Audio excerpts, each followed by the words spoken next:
ये पवित्र शिव महापुराण की कथा श्रवण करने का हमको अवसर मिला है।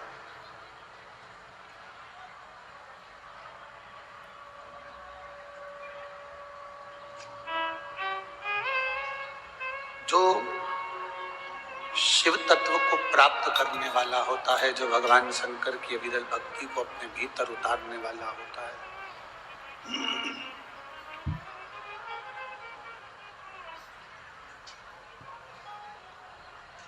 जब वो भगवान शंकर की भक्ति को करना प्रारंभ करता है, भगवान शिव की भक्ति को प्राप्त करना प्रारंभ करता है, तब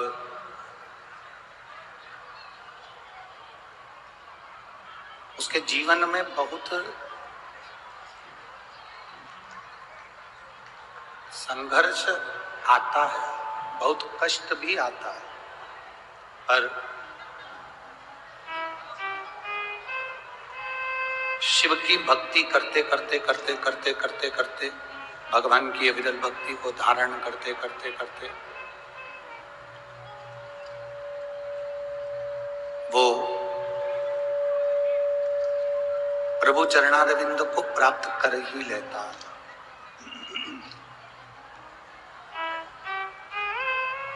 अब जैसे आप लोग बड़ी दूर दूर से कथा को श्रवण करने के लिए आए हो, जहां जहां से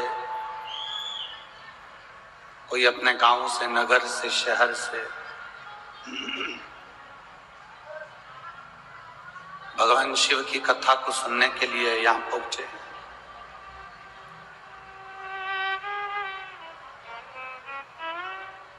जितने कदम चलकर हम भगवान शिव की कथा तक पहुंच रहे हैं,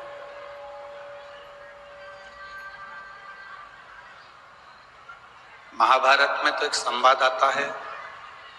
महाभारत के अंदर पांडवों ने जब यज्ञ करा और पांडवों ने उस यज्ञ में घंटा लगाया,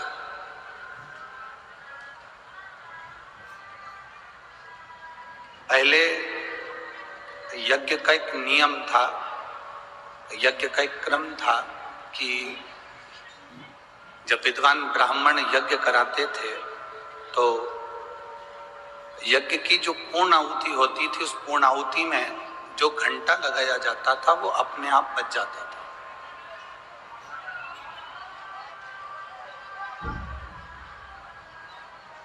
वो घंटा अपने आप पूर्ण आहुति में बज जाता था, उसको बजाया नहीं जाता था, कोई उसको बजाता नहीं था, वो घंटा अपने आप बज जाता था। बस ब्राह्मणों ने पूर्णाहुति करी और वो घंटा बजा।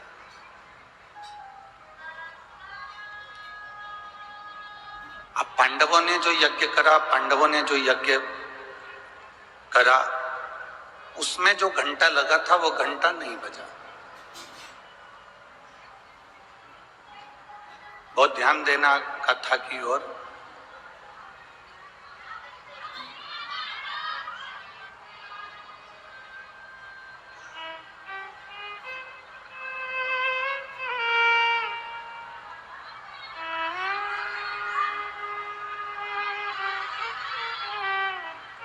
यज्ञ का जो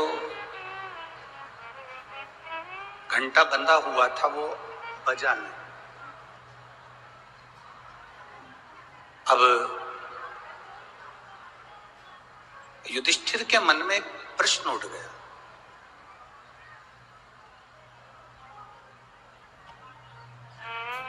युधिष्ठिर के मन में एक प्रश्न ये जागृत हुआ कि हमने यज्ञ अच्छा करवाया, अनुष्ठान अच्छा करवाया,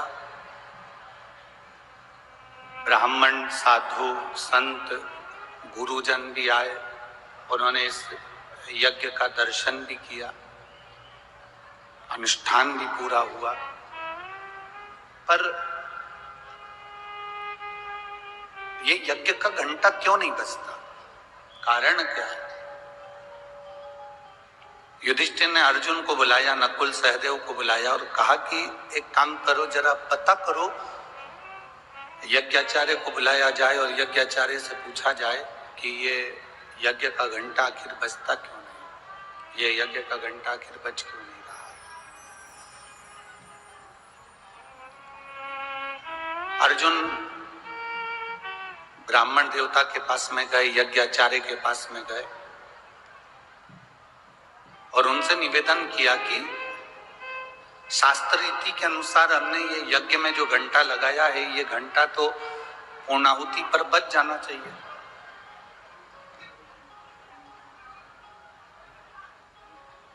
अगर यज्ञ की पूर्णाहुति होती है तो ये घंटा बजना चाहिए।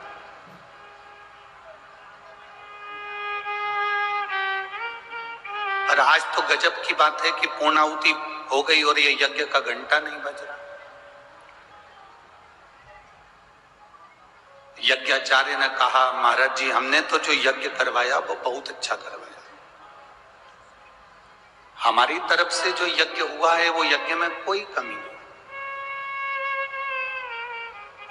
फिर कमी कहां पर है। तो यज्ञाचार्य ने कहा, कमी केवल एक जगह पर है,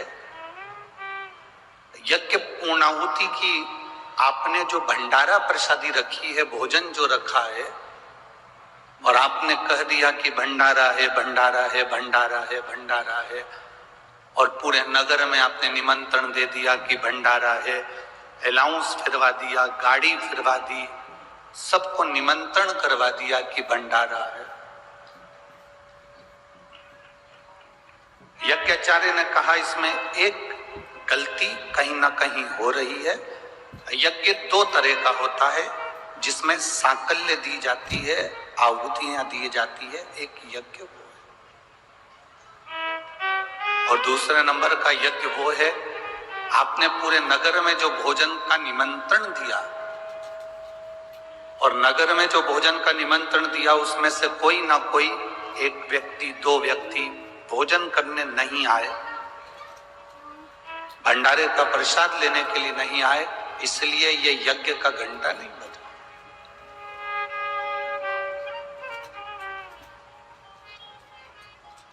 मेरी माताएं यहां पर बैठी हैं, मेरी जीजियां बैठी हैं, मेरे भाई, मेरे जीजा लोग बैठे हैं। आपके स्मरण में होगा, जो बुजुर्ग माताएं हैं वो जानती हैं, हम कोई उद्यापन करते हैं, चतुर्थी का उद्यापन करा, करवा चौथ का उद्यापन करा, कोई तीज का उद्यापन करा, कोई उजमना करा, उद्यापन करा, तो जो उद्यापन करने वाला होता है, जो उजमना करने वाला होता है, वो पहले भोजन नहीं करता। जब उजमने में, उद्यापन में जितने लोगों को उसने आमंत्रित करा है, जितने लोगों को उसने बुलाया है, 16 जोड़े हैं, 15 जोड़े हैं, 20 जोड़े हैं, 25 जोड़े हैं, जितनों को उसने बुलाया, पहले उनको वो भोजन कराता, और भोजन कराने के बाद में फिर जिसने उजमना करा है, जिसने उद्यापन करा है, वो भोजन ग्रहण करता।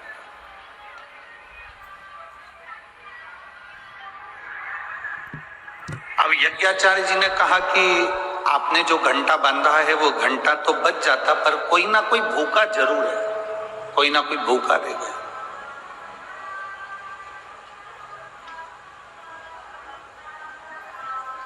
अब भीतर जब एक संकल्प लेकर हम कोई कार्य करते हैं तो कहीं ना कहीं उसमें थोड़ी ना थोड़ी अड़चन जरूर आती है, पर कार्य सफल करना ये परमात्मा के हाथ में होता है।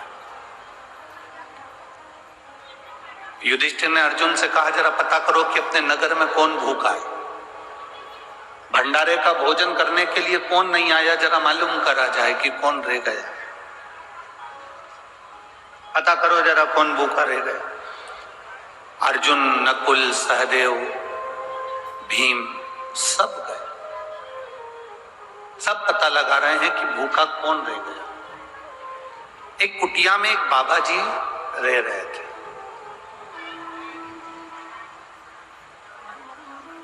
एक कुटिया में एक संत रह रहे हैं। पूछा, अर्जुन ने जाकर निवेदन करा, बाबा आपने भोजन किया?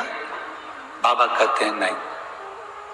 इतना बड़ा यज्ञ युधिष्ठिर ने करवाया और आपने भंडारा का भोजन नहीं करा? नहीं। क्यों? आप भोजन क्यों नहीं करते? आप भोजन करने क्यों नहीं जाते? संत ने कहा, देखो महाराज, हम भोजन करने इसलिए नहीं जाते क्योंकि हमारा पुण्य सारा की सारा युधिष्ठिर के पास चला जाए। हम चाहते हैं कि युधिष्ठिर अपना पुण्य हमको दे।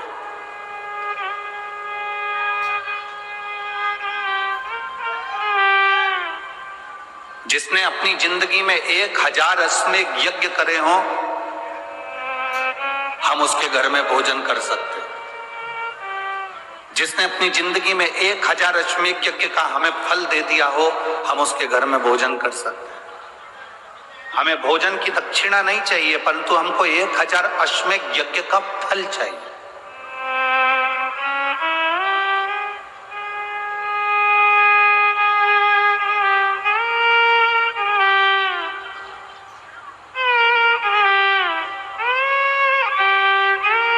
हमें 1000 अश्वमेध यज्ञ का जो संकल्प का फल दे दे कि हमने 1000 अश्वमेध यज्ञ करे हैं और हमने आपको जी 1000 अश्वमेध यज्ञ का फल दिया, तो हम भोजन करने को तैयार।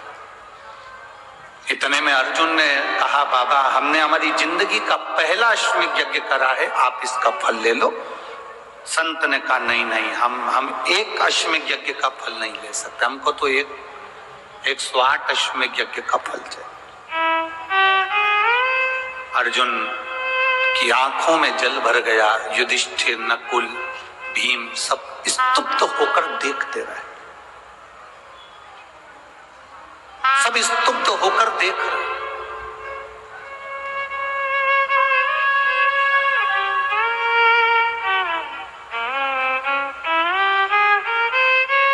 अर्जुन वापिस रथ लेकर युधिष्ठिर के पास में गए तो युधिष्ठिर ने कहा कि हमारे पास में 108 अश्वमेध यज्ञ का पुण्य नहीं है, हमारे पास में 108 अश्वमेध यज्ञ का पुण्य नहीं है, नहीं तो हम उस संत को दे देते और अपने घर में भोजन करा देते। अब करें तो करें क्या? द्रौपदी के कानों में शब्द गया,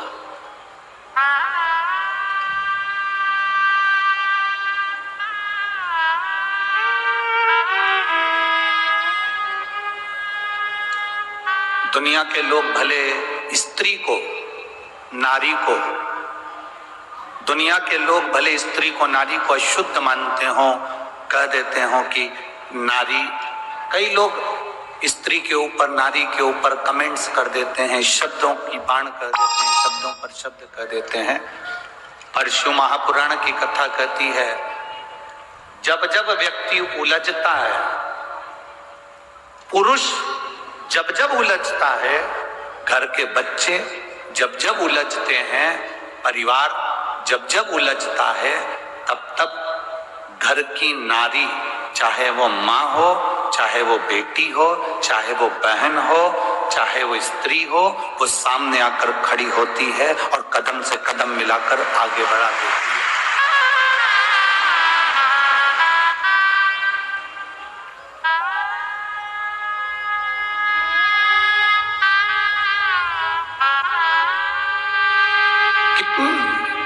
जरा विचार करिएगा, एक पति पत्नी को गालियां देता है, एक पति पत्नी को थप्पड़ मार देता है। मदिरा के नशे में जब पति होता है तो पत्नी पर कहीं जूता फेंक कर मार देता है, कहीं बेल्ट से मार देता है, कहीं बर्तन से मार देता है, कहीं अपशब्द कह देता है।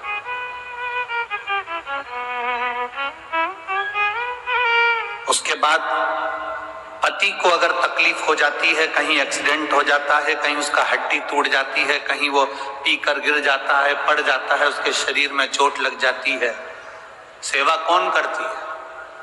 जम के तो बोलो जरा। पड़ोसन आती है क्या सेवा करने के लिए? कोई रिश्तेदार आता है क्या सेवा करने के लिए? जो दिन रात का ज्ञान देता है वो तुमको सेवा करने के लिए आएगा क्या? नहीं। जितनी सेवा कोई नहीं करेगा, उतनी सेवा जिस पत्नी को उसने थप्पड़ मारा है, जिस पत्नी को उसने अपशब्द कहा है, जिस पत्नी को उसने ताने दिए हैं, वो नारी उसकी सेवा में लगी रहती है, भले वो कैसा भी, कुछ भी। एक स्त्री का जीवन कोई साधारण जीवन है।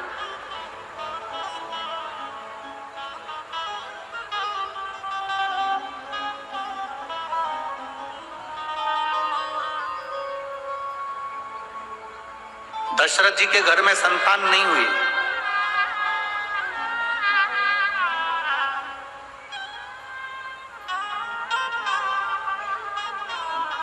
गुरु बाबा को बुलाया गया। गुरु बाबा से कहा कि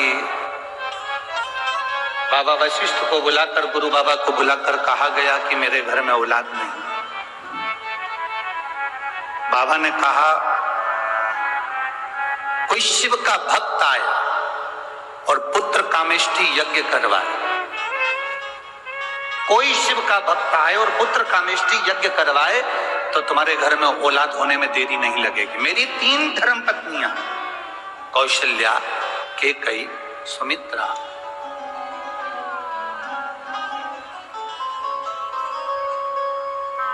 मेरी 3 धर्म पत्नियां होने के बाद भी मेरे घर में औलाद नहीं, तो कोई शिव का भक्त आए और पुत्र कामेष्टि यज्ञ करवाए। वशिष्ठ बाबा ने तो कह दिया, दशरथ जी के कानों में शब्द पड़ गया, पर वशिष्ठ बाबा से दशरथ जी ने हाथ जोड़कर निवेदन करा कि आप ढूंढो कि यज्ञ कौन कराए।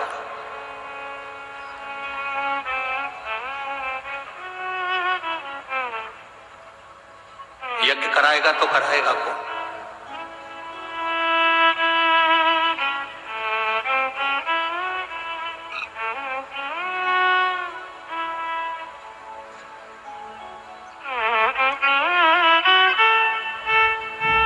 इतना विशाल यज्ञ संतान की प्राप्ति के लिए, पुत्र की प्राप्ति के लिए, इस यज्ञ को कौन करा सकता है? तब वशिष्ठ बाबा ध्यान लगाकर बैठे थे कि इस यज्ञ को कोई शंकर का भक्त कराए, तो उनके स्मरण में आया कि दशरथ जी की माता जी से पूछा जाए।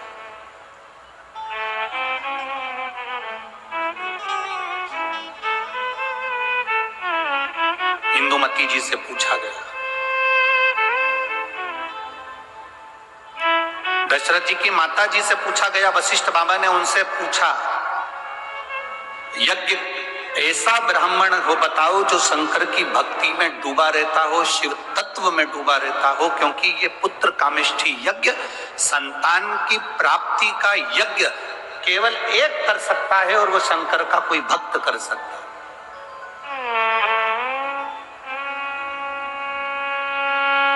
वशिष्ठ बाबा ने दशरथ जी की माता जी से कहा कि शिव भक्त कौन मिल सकता? इंदुमती के स्मरण में आया, मेरे विदर्भ में जो शंकर की भक्ति में हर तरफ डूबे रहते हैं, वो केवल एक श्रृंगी ऋषि है।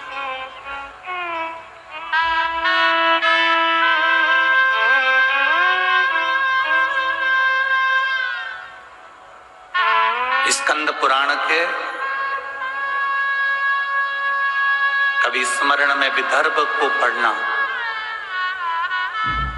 स्कंद पुराण के विदर्भ को यदि आप पढ़ेंगे तो विदर्भ में आप पढ़ेंगे कि दशरथ जी की माता जी ने, इंदुमती जी ने कह दिया वशिष्ठ बाबा से, आप चिंता मत करो, अगर पुत्र कामेष्टि यज्ञ करवाना है तो मेरे मायके में विदर्भ में जो हमारे घर के राजगुरु हैं श्रृंगी बाबा, उनको निमंत्रण दिया जाए।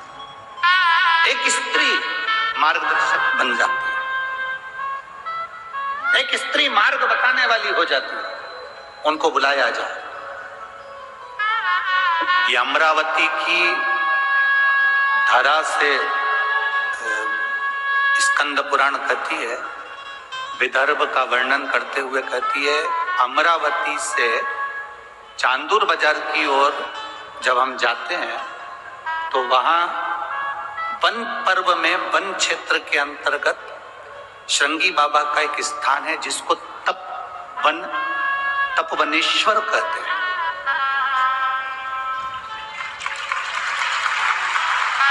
इसको तपवनेश्वर कहते। आप लोग गए हैं? आए? जरा जम के बोलो। अच्छा अच्छा,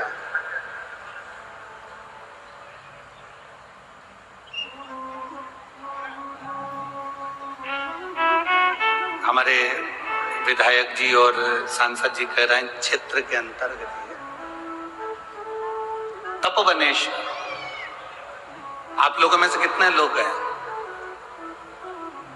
बहुत बहुत धन्यवाद, आपके चरणों को नमन जो आप तपवनेश्वर का दर्शन करें, जहां स्वयं संत साधु तपस्वी साधक उपासक तप करते।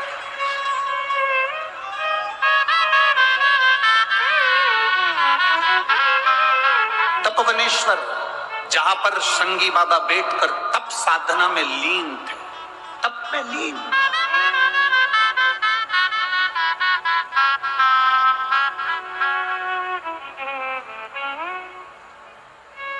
और दशरथ जी की माता जी ने खबर करवाई अपने पीहर में, दशरथ जी के ननिहाल में, कि दशरथ जी को पुत्र कामेष्टि यज्ञ करना है और आप शृंगी बाबा से जाकर निवेदन करो। शृंगी बाबा उस समय पर तप मुद्रा में लगे हुए थे, बैठे गुफा के अंदर भजन में लीन थे। जब कोई राजकीय कार्य होता था तो शृंगी बाबा निकलकर उस गुफा से आते थे और विदर्भ राज के पास में बैठकर उनको ज्ञान दिया करते। संत साधु गुरुजन का एक काम है, जब राज सिंहासन को तुम्हारी जरूरत पड़ती है तब राज सिंहासन पर जाकर आप अपने ज्ञान को, अपने उद्बोधन को, अपनी समझ को जरूर देना चाहिए। पर जब राज सत्ता को अपनी जरूरत नहीं है, उस समय पर बैठकर केवल भगवान शंकर का भजन करो, राम का भजन करो, कृष्ण का भजन करो, शिव का भजन करो। फिर राज सत्ता की ओर जाना उत्तमता नहीं है।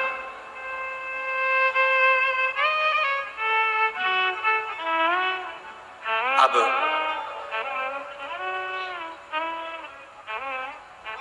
खबर कराई इंदुमती जी ने और खबर पहुंची विदर्भ राज के पास में।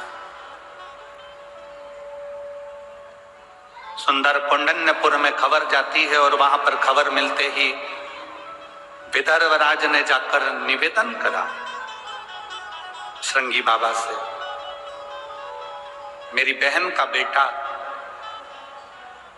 यज्ञ कर रहा है और आप जाकर यज्ञ पूर्ण करवाओ क्योंकि उनको संतान की प्राप्ति चाहिए।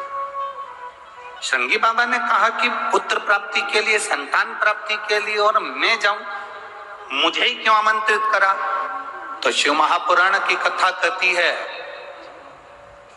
कोई शंकर का भजन करने वाला, कोई शंकर की आराधना करने वाला, कोई शंकर की उपासना करने वाला, कोई शंकर के ऊपर एक लोटा जल चढ़ाने वाले का दर्शन मात्र भी अगर हो जाता है तो जो कामना हम करते हैं वो कामना हमारी पूर्ण हो जाती है। ये शिव तत्व की कथा, ये शिव महापुराण की कथा वर्णन कर रही है। आप इतने सारी संख्या में आए हो, लाखों की भीड़ में आप लोग लाखों की संख्या में यहाँ भक्त पहुंचे हैं। पंडाल को कल भी रात्रि को बहुत बड़ा